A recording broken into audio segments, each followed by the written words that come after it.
You know what throws people off the most? When they expect you to snap, to lash out, to fire back, and you don't. You just pause. That pause is powerful, because in that moment you take back control. You're showing them, you don't get to pull my strings. Most people rush to defend themselves, to prove something, and that's exactly what the person wants, to drag you into their game. But when you pause, when you hold back for just a breath, you flip the script. That silence isn't weakness, it's strategy. It's you saying without words, I choose how I respond, not you. And trust me, that unsettles them more than any comeback ever could. Here's the thing, when someone throws a belittling comment at you, it feels personal, but it's not. Their words are just a reflection of what's going on inside of them. Think about it. Confident, secure people don't tear others down. People who are content don't waste their time trying to make you feel small. So when someone comes at you with criticism meant to sting, it's not really about your ability, your character, or your worth. It's about their insecurity spilling out. Once you start seeing the source instead of just feeling the sting, you stop carrying their baggage as if it's your own. You don't internalize it, you just recognize it for what it is, and let it slide right past you. And here's something most people overlook when they deal with belittling comments: energy. Your energy is one of the most valuable resources you have.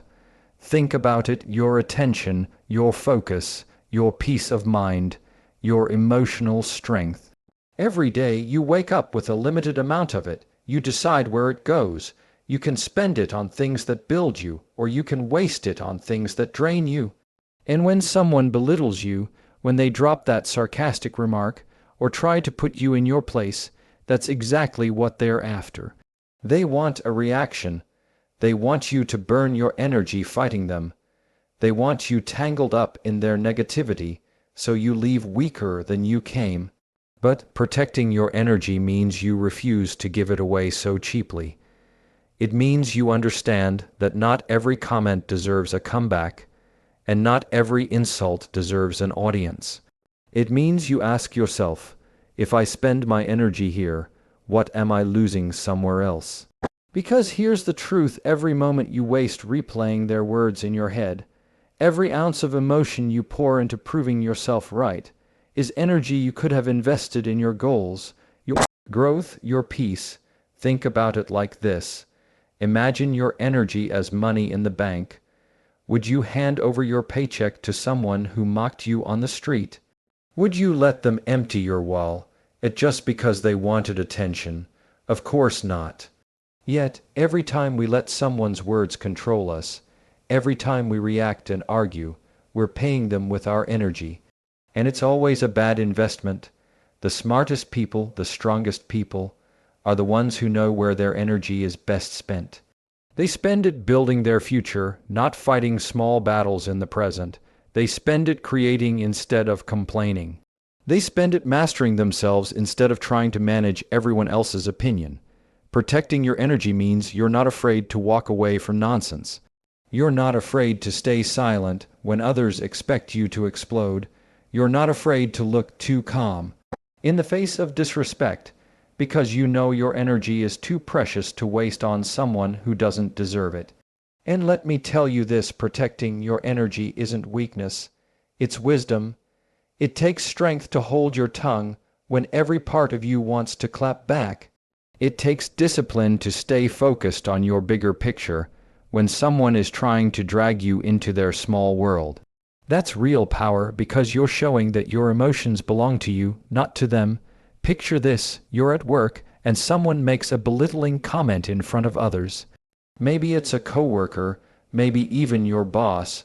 They expect you to shrink, or they expect you to argue back and cause a scene.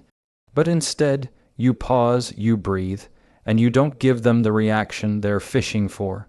That single act of control protects your energy, and here's the ripple effect. You stay clear-headed, you keep your dignity, and you leave the situation with your peace intact. They might have thrown a stone, but you walk away without carrying it. That's how you win. Because here's the bigger truth: not everyone deserves access to your emotional world. Not everyone earns the right to drain you. And the sooner you realize your energy is sacred, the sooner you stop handing it out to people who try to belittle you. It's like locking your front door. You don't let just anyone walk in and take what they want. You set boundaries. You protect what's yours, your peace, your energy, your mental clarity. That's your house. Guard it. When you protect your energy, you also start to notice something else. People lose interest in belittling you. Why? Because it doesn't work anymore. They feed off reactions. They want the spark, the fight, the drama.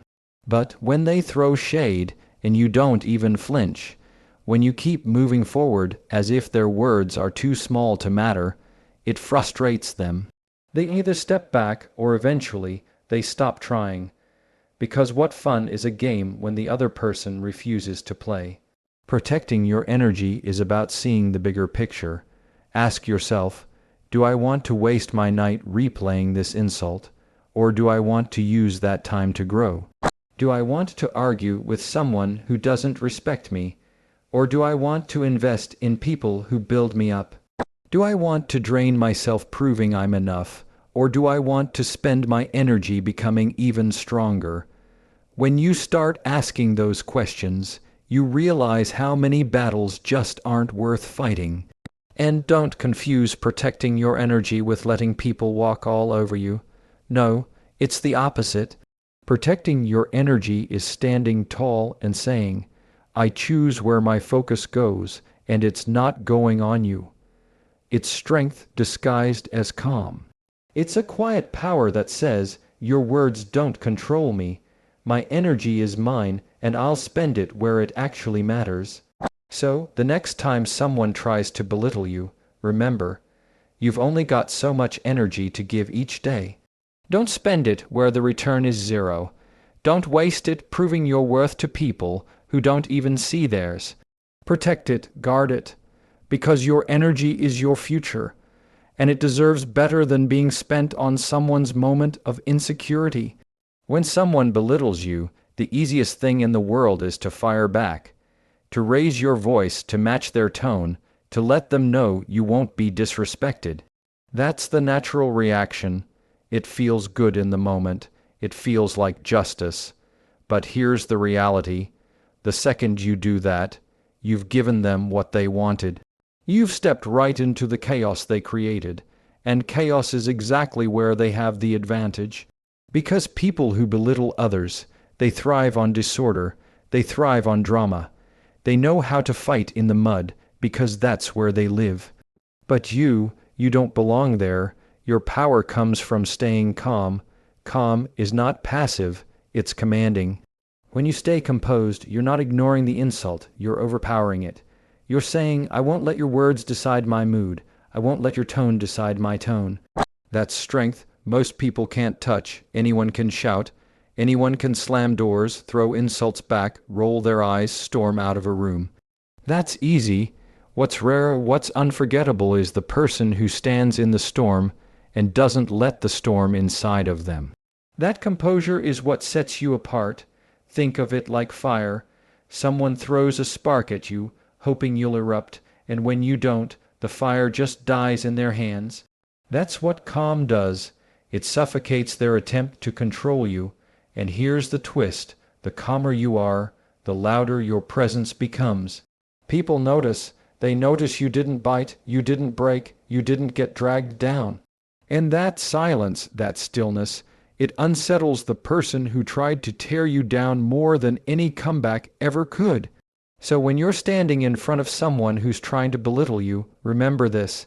The smartest response isn't about matching their energy. It's about refusing to lower yours. Choose composure over chaos, because chaos fades, but composure leaves a mark. It tells the room, it tells the person, and most importantly, it tells yourself, you're in control here. Here's the truth that so many people forget when they hear a belittling comment. Your worth isn't up for grabs. It's not a debate, it's not a vote. It doesn't rise when people praise you, and it doesn't fall when people tear you down. Your worth is constant, but the trap we all fall into, is tying our value to other people's words. The moment someone says something cruel, sarcastic, or dismissive, we start replaying it in our head, as if their opinion suddenly rewrote who we are. And that's where they win, not because their words were true, but because we believed for a moment that they could define us. Detaching your worth from their words is about reminding yourself, every single time, that's their opinion, not my identity. When someone belittles you, they're throwing out a label, trying to stick it on you. But labels only stick if you let them. If you don't pick it up, if you don't wear it, it slides right off. Think about that. You're the one who decides which words enter your system and which ones bounce away. Imagine someone calls you not good enough. If you let that sink in, it grows roots, it shapes how you see yourself, it changes the way you walk into the next room. But if you know deep down that your worth doesn't shift based on their comment, you don't let it enter. You reject it. You say to yourself, I was enough before you said it, I'm enough after you said it, and I'll be enough long after you forget you even said it. That's detachment. That's freedom. And here's something powerful. You don't need to prove your worth to the person who belittled you. You don't need to show them results, or clap back with your achievements, or list your strengths like a resume. Why? Because your worth isn't on trial in the first place. It's already decided. It's already secure. The only person who needs to know it, feel it, and protect it is you. Think about people you admire, the ones who carry quiet confidence. They don't scramble to correct every insult. They don't chase approval. They know who they are, and that unshakable certainty makes them untouchable. When someone belittles them, it bounces right off, because their worth was never tied to outside voices. It was rooted deep inside. And that's the kind of confidence you build when you detach your identity from other people's words. So the next time someone tries to cut you down, don't let their words decide how you see yourself. Don't hand them that power. Because the moment you realize your worth isn't negotiable, you stop fighting small battles for validation. You start walking taller, speaking clearer, and living freer, and no belittling comment in the world can touch that. Sometimes the sharpest response isn't a response at all. It's how you carry yourself in that moment. Think about it. When someone throws a belittling comment at you, they're fishing for drama, they're looking for that spark, they want to see you react. But when you choose to respond with class, with calm words, maybe even a little smile, you disarm them completely. Because the last thing they expect is for you to handle their insult like it's too small to shake you. You can say something as simple as, "Thanks for your input," and move on, not sarcastic, not biting, just steady. Or you can let silence do the work for you, because silence often speaks louder than any clever comeback. That kind of response doesn't just protect your dignity, it magnifies it. It shows the room, and it shows yourself, that you won't be dragged down into pettiness. And here's the thing, class is contagious. The way you handle an insult not only sets the tone for you, but it sets the tone for everyone watching. People notice when you don't take the bait. They notice when you rise above. And over time, that reputation of composure and grace will do more for you than 1,000 comebacks ever could. Responding with class is not about letting someone off the hook.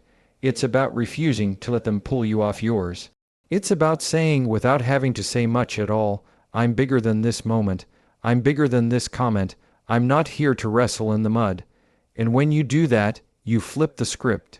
You take their attempt to belittle you and turn it into a spotlight not on their insult, but on your strength. Belittling is always an invitation. It's someone holding out their hand, daring you to step into their arena. They poke. They prod. They toss out those sly comments because they want you to take the bait. And the moment you do, the moment you fire back with anger or sarcasm, you've agreed to play their game. That's exactly where they want you, defending yourself, explaining yourself, reacting instead of leading. But here's the power move: don't play, refuse the invitation. Smile if you want, stay silent if you choose, but don't step into their arena. Because the only way they win is if you join the fight. Think about how children sometimes act on a playground. One kid teases another, waiting for the explosion. The second the other kid cries or yells, the teaser feels victorious. But when the kid just shrugs or laughs it off or keeps playing, the teaser loses interest. Why? Because the game only works when both players agree to play. Adults aren't much different. Belittling is just a more polished version of playground taunts, and the rule is the same. The game dies the moment you don't join it. That's why the smartest response is not about outsmarting their insult. It's about not stepping on the board at all. You control the one thing that matters: your participation. And when you refuse to engage, you protect your peace, you protect your focus, and you show everyone watching that you can't be dragged into smallness. That's how you win without ever lifting a finger. Confidence is the kind of response that doesn't need volume, doesn't need speed, doesn't even need many words. It just needs presence. Because when someone belittles you, what they're really trying to do is shrink you. They want to plant doubt in your mind, make you question yourself, get you second guessing. But confidence is the shield that makes those words bounce off. And I'm not talking about the fake kind of confidence, the puffed-up chest, the overcompensating attitude, the loud laugh that's trying to cover fear. I'm talking about the quiet kind, the kind that says, I know who I am. I know what I bring, and no insult you throw can rewrite that. See, when you carry yourself with confidence, you don't have to defend every attack. You don't have to prove yourself in every moment. Your very presence does the work for you. The way you walk into a room, the way you keep your voice steady, the way you look someone in the eye without flinching, that communicates more than 100 comebacks ever could. People sense it, they feel it, and here's the thing: so does the person trying to belittle you. Imagine this: someone makes a cutting remark in a meeting. Everyone else is watching, waiting to see how you'll react. They expect you to laugh nervously, maybe to snap back, maybe to look embarrassed. But instead, you sit up a little straighter, you look calm, and you don't rush to fill the silence. Maybe you even respond with something simple and steady, like, I hear you, before moving right back into the point you were making. That's confidence. That's you showing without needing to say it outright, that their words don't shake your foundation. And that moment says more about your strength than any clever reply could. Confidence is magnetic. It pulls attention without trying. And when you use it as a response to belittling, it flips the script completely. Instead of looking like the victim of someone's insult, you look like the person in control of the room. And people remember that. They don't remember the insult. They remember how you handled it. They remember that calm certainty, that unshakable presence. That's what sticks. But here's the part most people miss. Confidence isn't built in the moment you're belittled. It's built long before. It's built in the small decisions you make every day, keeping promises to yourself, putting in the work when no one's watching, reminding yourself of your value even when no one else is clapping for you. Confidence grows when you realize you don't need anyone's approval to stand tall. So, when someone finally tries to cut you down, you're not scrambling to prove yourself. You're simply standing on the foundation you already built. And let's be real, confidence doesn't mean you never feel the sting of someone's words. It means you feel it, but you don't let it define you. You don't let it dictate your behavior. You let it pass through you because you know one comment can't undo everything you've built. That's the kind of strength that people notice. That's the kind of strength that silences a room. So, the next time someone tries to belittle you, don't meet them with anger. Don't meet them with fear. Meet them with confidence, the kind that doesn't need to shout, the kind that doesn't need to prove, the kind that says, I'm untouchable, because I already know my worth. And when you do that, You don't just rise above the insult. You make the insult irrelevant. Here's what most people don't realize. Every second you spend locked in on a belittling comment is a second stolen from your future. Think about that. You've got goals you want to hit, dreams you want to chase, a version of yourself you're trying to build, and yet one sarcastic remark, one rude jab, one dismissive laugh can hijack your entire mind for hours, sometimes days. That's the cost of focusing on drama instead of growth. And the dangerous thing is, you don't even notice it happening. You tell yourself, I'm just replaying it to make sense of it, or I just need to think of the perfect comeback. But what you're really doing is handing over your focus, your drive, your mental space, giving away your progress to someone who didn't deserve your attention in the first place. Growth and drama can't live in the same space. One requires peace, clarity, consistency. The other thrives on chaos, distraction, emotional highs and lows. And you can't build anything solid on top of chaos. So, when someone belittles you, you've got to make a choice. Do I spend my time in the drama they just created, or do I invest that time into my own growth? Because those two roads never run side by side, you can't walk both at once. Let me put it this way. Imagine you're training for a marathon. Every day you're running, building your endurance, focusing on the finish line. But then, in the middle of your run, some random person on the sidewalk yells, "You look ridiculous out there." Now you've got a decision. Do you stop running, jog over, and argue with them about whether or not you look ridiculous? Do you spend the next mile replaying what they said, analyzing why they said it, wishing you'd fired back? Or do you keep running, eyes forward, heart steady, focused on the finish line? Because here's the truth. Every time you stop to entertain the noise, you're losing speed. And they're still standing on the sidewalk, while you're the one trying to go somewhere. That's exactly what happens in life. Belittling comments are noise from the sidelines. They come from people who aren't running your race, people who aren't carrying your vision, people who aren't putting in your work. And yet, if you let them, their words can pull you off track. That's why the smartest thing you can do is protect your focus. Keep your eyes on the bigger picture. Say to yourself, I'm not here for the drama. I'm here for the growth. And here's where it gets powerful. When you choose growth over drama consistently, people start noticing.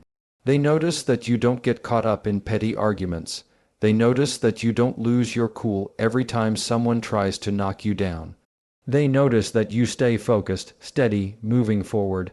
And over time, that becomes your reputation. Not just someone who can handle insults, but someone who's too focused on growth to waste energy on anything less. That reputation will open more doors than any comeback ever could, because growth speaks for itself. You don't need to tell people you're above belittling. You show them by what you build, by how you carry yourself, by how you rise while others stay stuck in the mud of drama. Every insult fades, but progress leaves a trail. And the people who once tried to belittle you will either watch you from behind or eventually fall silent, because nothing silences doubt like undeniable growth. So the next time someone throws a comment meant to shrink you, remember this: you can waste your time wrestling in the mud, or you can keep climbing. You can waste your focus proving them wrong, or you can spend it becoming so strong, so clear, so consistent, that their words don't even register anymore. Choose growth every time, because drama fades, but growth builds a future. Victory doesn't always look like the movies. It's not the big comeback line that shuts the whole room down. It's not the argument you win where everyone claps because you proved them wrong.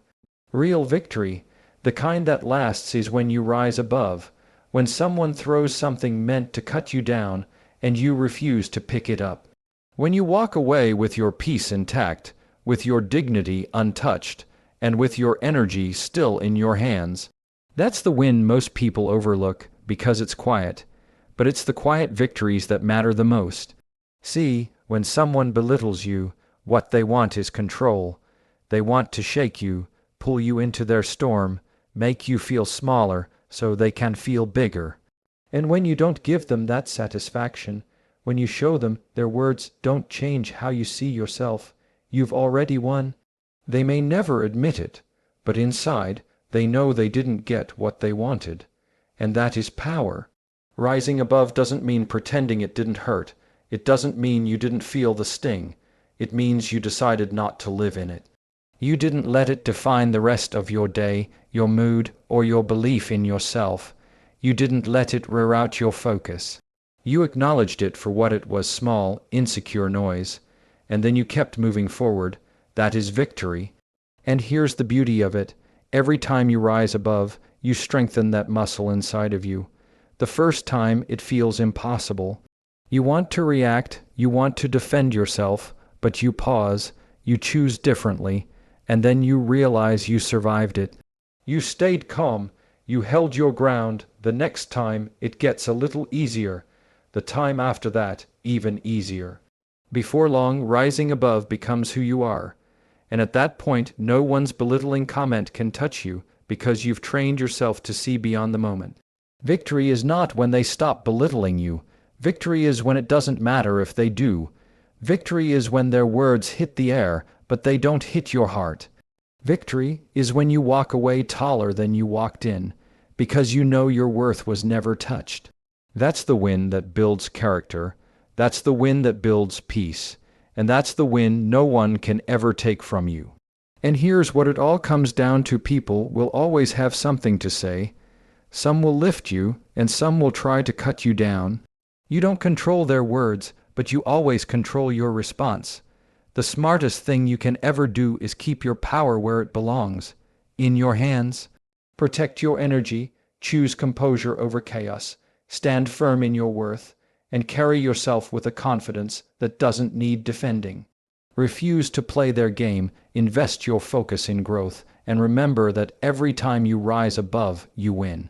Because real strength isn't measured by how loud you clap back.